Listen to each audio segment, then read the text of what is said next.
holidays are known as the most joyful time of the year, but for many, they can also stir up feelings of loss and grief. And today we are talking openly about navigating those emotions during the season, finding ways to honor loved ones, and giving ourselves permission to feel what we feel. That's right. And we are again joined by our friend, Dr. Jessica Britt Thomas. She's Director of Integrated Behavioral Health at the Department of Family and Community Medicine at MCG Wellstar. And she's here to share an important conversation that reminds us the holidays don't have to be perfect.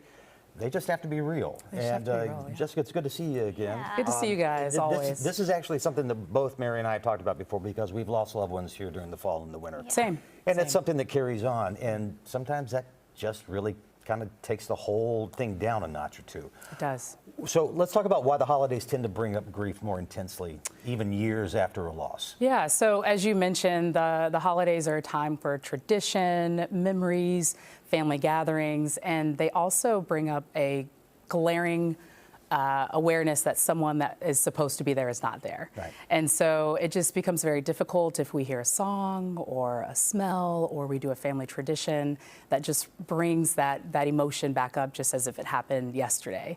So it's a pretty common thing, particularly around the seasons, with having a very emotional burden that you're carrying with grief. Especially when everyone is so happy, and Yes. those people that we've lost remind us of those happy feelings, Yes. and they're not there, so it Yeah. can be so hard.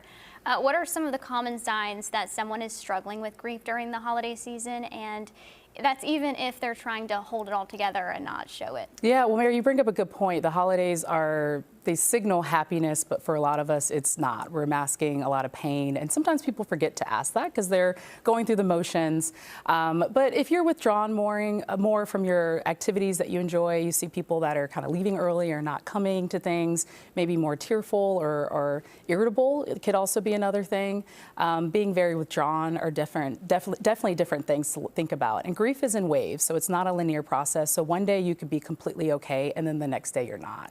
So it's really hard to tell. That definitely makes sense. And people take care of the losses in different ways here. So how can somebody honor or include a loved one that's gone during the holiday traditions, and also being able to honor your siblings, your family members, things like that? Yeah, so I think embracing that person's memory, sharing stories. I think some people, a big myth is talking about someone that's passed or asking or checking in with someone is going to open up a wound, but it does the opposite. It's a healing process. It's very therapeutic to embrace and bring that person full-fledged.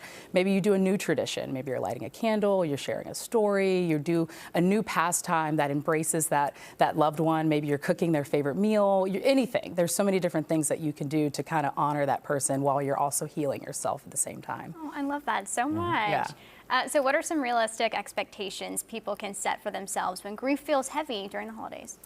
Just knowing that it's a flexible thing, right? So again, as I mentioned earlier, some days are going to be really okay. Some seasons you're going to be happy. Some seasons you're not. Some seasons may be more quieter than others, and that's okay. It's really giving yourself space to heal. It's also knowing that you're going to have really good days and really bad days, and also you're not alone in your struggle, because a lot of us are actually struggling during the holidays.